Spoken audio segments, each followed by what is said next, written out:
Okay. All right, we are live back at Radio Row, and look who we got in the building, Miss Josina Anderson. Hey, how are you guys? Thanks for having me Good. on. Thanks for coming on to the show. Thank you for not finding another table. Another table, yes. Go. We got a few minutes with you. We That's just okay. glad to have you on here. First question I want to ask you about the Super Bowl itself, the experience, Radio Row. How does that feel to be here? And how many times you've been here? I feel like it's at least my 10th. I really lost count. I've been fortunate and blessed to do it a long time. I do think it's very interesting because I feel like the pomp and circumstance of just Media Day and Radio Row was a little bit bigger way back in the day when I first started. I've been doing this over 20 years. So people used to show up at Media Day with like wedding dresses. It was more like carnival. It was even more festival-like. Yeah, Now I think people kind of dressed for their parts, and it's not to say that it's still not grand and you don't feel the gravitas of the event. And then I would say particularly about the Super Bowl that outside of the headline with Patrick Mahomes and his father, it's really been kind of a quiet Super Bowl relative to some of the bigger headlines that we're used to dealing with or covering when we're here. But definitely looking forward to a big game on Sunday. Yeah. Not a lot of drama. Yeah. So what's your favorite Super Bowl location that you've been to? Well, this is pretty cool. I mean, outside of starting with all of the rain, that we had because CBS has been here so much earlier. I think Las Vegas is actually pretty cool. And I think it would be nicer for it to be a little bit warmer, maybe about 10 degrees. But other than that, it's not as bad as Minnesota when I did that. And it was just pure snow. Right. I understand that all the cities have to get an experience. But I actually think I think Las Vegas is probably the coolest location outside of maybe Miami. Yeah. And I've had people say, hey, they need to have it here every year. Yeah. I mean, there's so much going on. Sports betting, having it in Vegas, the evolution of Vegas sports. Talk about that. How do you feel about how it's been going? Well, I mean, it's funny because it used to be so much more taboo. And, I remember when, certain athletes would get, more in trouble relative to things that they wanted to do and gambling. Now it's wide open with respect to some certain caveats, not doing from the team facility, obviously not on your own teams and all that other stuff. Right. But at the same time, for the league now to be monetizing it in such a grand way. And I saw an article from, I think it's Mike McCarthy, but a different one, not obviously the head coach of the Cowboys, who was saying, can you imagine if the NFL goes to pay-per-view? That would just be... Well, somewhat. Peacock, games on Paramount. Yeah. So I'm from Dallas. Yeah. He's from Philly. Yeah. Talk about the NFC East. How do you feel about Dak and Jalen Hurts? Well, I mean, I do think that the year before when I would come into the Eagles locker room, I felt really this special energy that let me know that they were going to go to where they went. This year... I did feel a little bit of a different energy. When I spent some time with the Ravens with their dual practices versus the Commanders in August, I felt, just this exuberance with OBJ, Zay Flowers, where I knew it was going to be special, though they still fell short. Right. But ultimately where the Eagles ended up, not saying that there's incredible talent there, but, when they lost their coordinators and things like that, sometimes when you take away a few key pieces, it does change just the vibe of the team. Yeah. And I think ultimately that did catch up with them, but I'm looking forward to them rebounding, obviously, with some new coordinators now. And your Commanders, we'll see how it goes with, Dan Quinn and making along. the decision to, get rid of Eric Bieniemy. So I always say I'll be back around in August and December to give my final thoughts. Make your judgments now, but we're still going to be here. Right. Last question I want to ask you, your predictions for this game coming up, 49ers or Chiefs. I mean, obviously both teams are really talented and bring a lot to the table. Very hard to go against Patrick Mahomes just because of the experience, though he's not infallible. He's not flawless. And I do think that the 49ers defense made a crucial adjustment versus the Lions in the second half when they started off really skittish to be able to pull out that game. Ultimately, I would say I would be surprised if the Chiefs did not win just because they're a more balanced team compared to teams in the past with their defense and their offense, and they've been there before. But, you still got to play the game. You still can't have mistakes. Right. So last one for me. When do you sleep, or do you sleep at all? I do sleep. I'm definitely more of a homebody than probably people would think, just because my job involves being around 90,000 people in terms of, at the stadiums and things like that. So I'm not averse to coming home and just being chill. Yeah, You know, yeah. I'm not like going to be at the 40/40 club. I don't drink alcohol, things like that. So I'm not saying I don't have fun, but it's just, you know, I'm going to go out. I don't got to be a Friday face. I'm going to go out when there's an event type of thing. But yeah, I'm chill. And then, you know, when it's time to go to work, I, you know, turn it on. You work. You do it tremendously well. One of the best in the business. Josina Anderson. Thank you. Man. Yes, I mean, wow. Thank you. Thank It's a you. pleasure tonight. Yes. I appreciate it. You have a good day. All right, you too. All right. You too, guys.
right, we're back live on Radio Row Thursday, big time Thursday, Super Bowl 58 live here in Las Vegas. And we got the one, the only Greg Ellis in the building here with us. Thanks for having me. Yes, sir. Yes, sir. Glad to have you. Glad to have you on. Thank you for coming on. Talk about the experience in Vegas. How's it, different from other Super Bowl sites? Man, it's amazing. It's amazing. I mean, this place is like a big Disney World. True. And us as grown-ups get to come and play in Disney, if you would. Right. But it has something for everybody, man. Yeah. So this place is going to be hard to top, if you ask me. Yeah. I think this Super Bowl is going to be one for the books. Yeah. Hopefully the game is a very competitive game as Right. well, close game. But the environment and everything that's going on around here is flat out amazing. Yeah. So you played for the Dallas Cowboys. You played defensive end. Talk about the evolution of that position and how now it's edge rusher and people gravitate to that spot. Where they're drafted even higher now. Yeah, you know what? It's what I thought the position should have been even when I was playing it, right? Yeah. And some teams were doing it. You think back to a guy named Javon Curse, Right. those kind of guys, Yeah. and Jason Taylor, Right. those kind of guys, they could just get really wide and coach would just, Right. let them really go get the quarterback. Right. Because the passing game has such an impact on the game that coaches realize, hey man, we have to really get to the quarterback. Yeah. Because if we don't, they're going to pick us apart. So it's not believing to people to be able to play against the run, but it's scheming out to say, you know what, we got two big tackles in the middle that can hold that down. Right. We got inside linebackers that can hold that down. Right. And the best athlete that gives us the best chance to get to the quarterback is that outside edge guy. Right. And they're becoming more and more popular. So I wish that when I was playing, they would have let me play it that way. Right. But when they moved me to outside linebacker, I got to play it that way somewhat. Yeah. But not the way they can do it today, though. Right. So it's a much better situation. Yeah. I run into you, Greg, when you're over there talking to Marcus Ware, right? So obviously you got this camaraderie, right?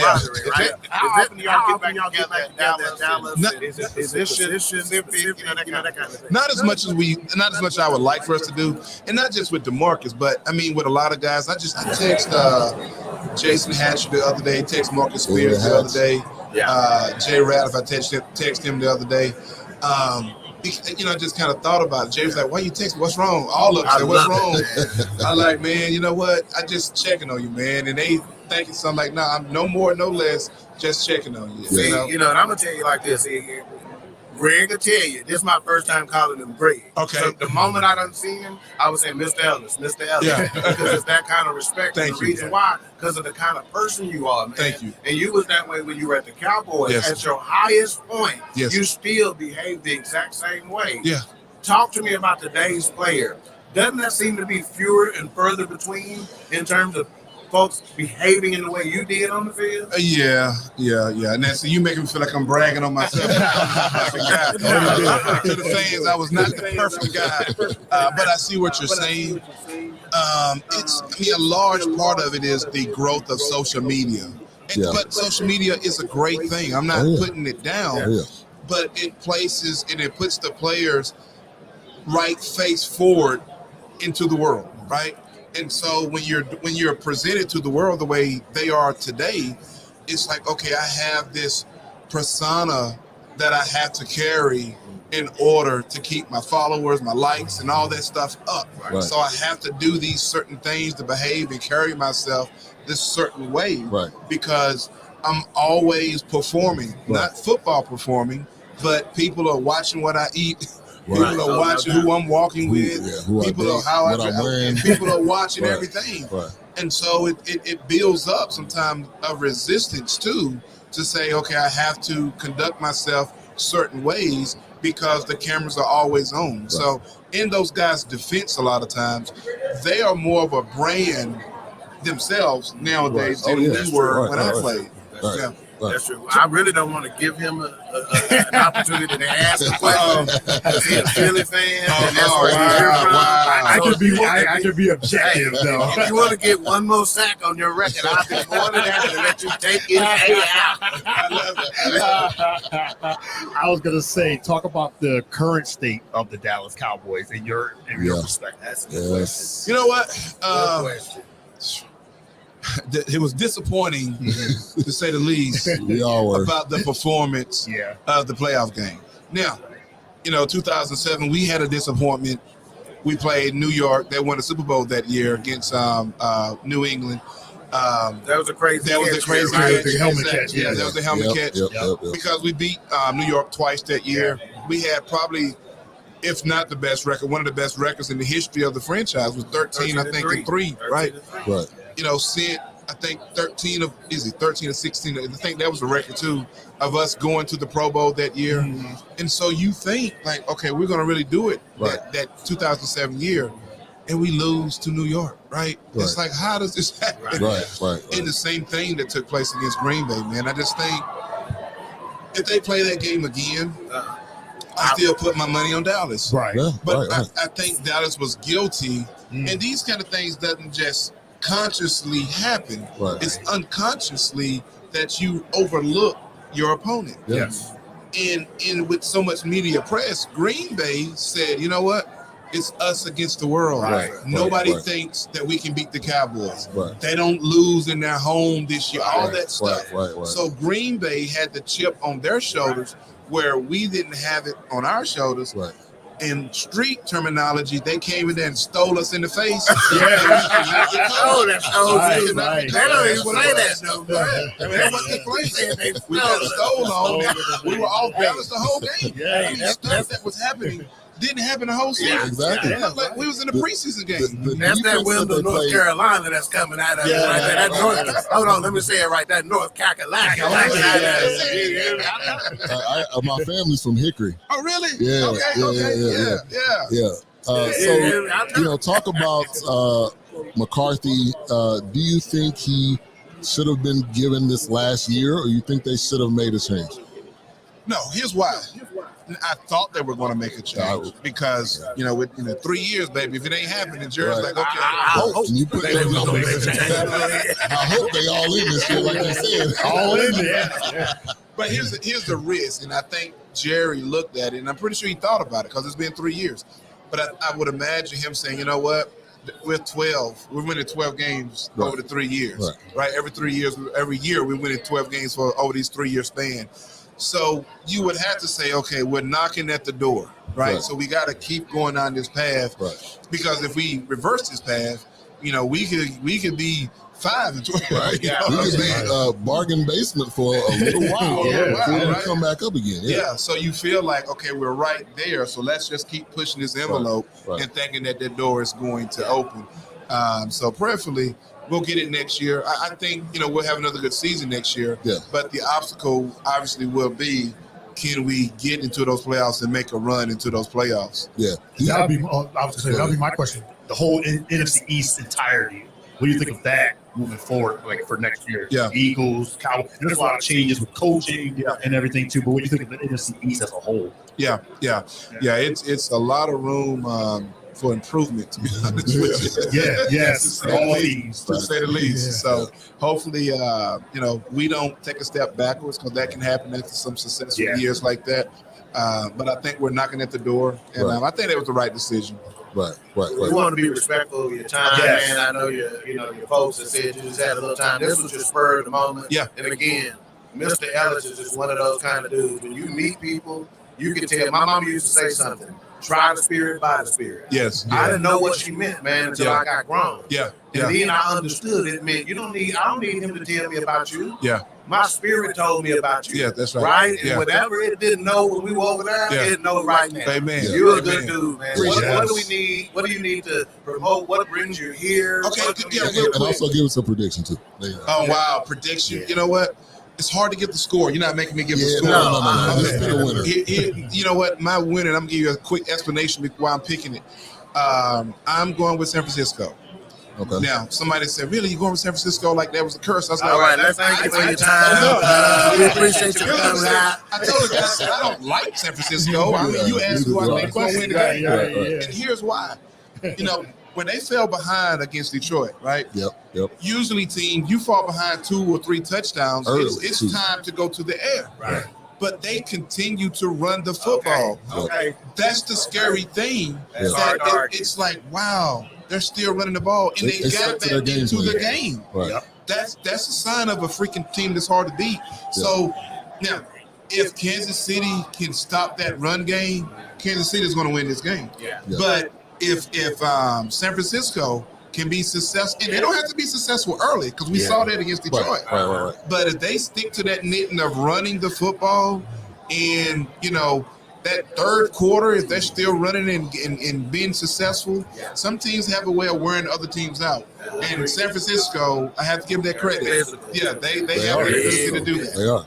Oh, you asked what we're talking about. What you say, Lord? What you got? Patty Mahomes. Oh, he's the Lord saying, whatever Craig just said, just tell him I said, Patty Mahomes. And that's an X factor. Right, And that's it what I'm is. saying. If San Francisco can run the ball to limit the times that Patrick and their offense is on the field, then San Francisco, and that's what I think will happen. So for Kansas City's sake, it's like hopefully they studied enough to figure out the run game where they can kind of minimize that. If they can, Kansas City. But if they don't, San Francisco. But you was asked why we here. So let me see that right there. I want to be able to give the people the address at the bottom. We're actually here, man. We're talking about mental health, and so we started a nonprofit. We got a movie about mental health. It's not out yet, but we are having a screening. It's about 98% finished, and so we're having a screening, private screening. Well, I say private, but people can come to it. It's located. The address for it is District North. The name of the theater is Downtown Cinema. Address is 814 South 3rd Street. It's on the 2nd floor. So it's a movie theater on the 2nd floor of a building. So it's 814 South 3rd Street in the 2nd floor. Downtown Cinema is the name of the movie theater. Again, movie about mental health, man, encouraging people. That's important. Stressing the importance. And I got to say, I'm proud of our community. Yes. And what we've done over the last 5 to 10 years with regard to mental health. Yes. And breaking the stigma, man. Yeah. And we talking about it a lot more. Yes. Man. So I'm super proud. No, and this hadn't hit the press yet, but I'll leak it out. We have this one confirmed with Dallas. May the 4th. We're doing a walkathon with the city of Dallas. But we also because that's mental health history month, right? Yep. And so we are, there you go. And so we're actually launching a 98 city tour with the walkathon as well. So to go to 98 different cities to do walkathon. So what's the name? What's the name of the film? My Dear. My Dear. MYDEAR. Okay. So you can go there and look it Not up. my dear. I know he's from North Carolina. It's my, Not my dear. My MYDEAR. If you want to go to the website, you can go to mydearthemovie.com. So my dear DEAR themovie.com. All right. Thank you guys. Thank you. We appreciate you.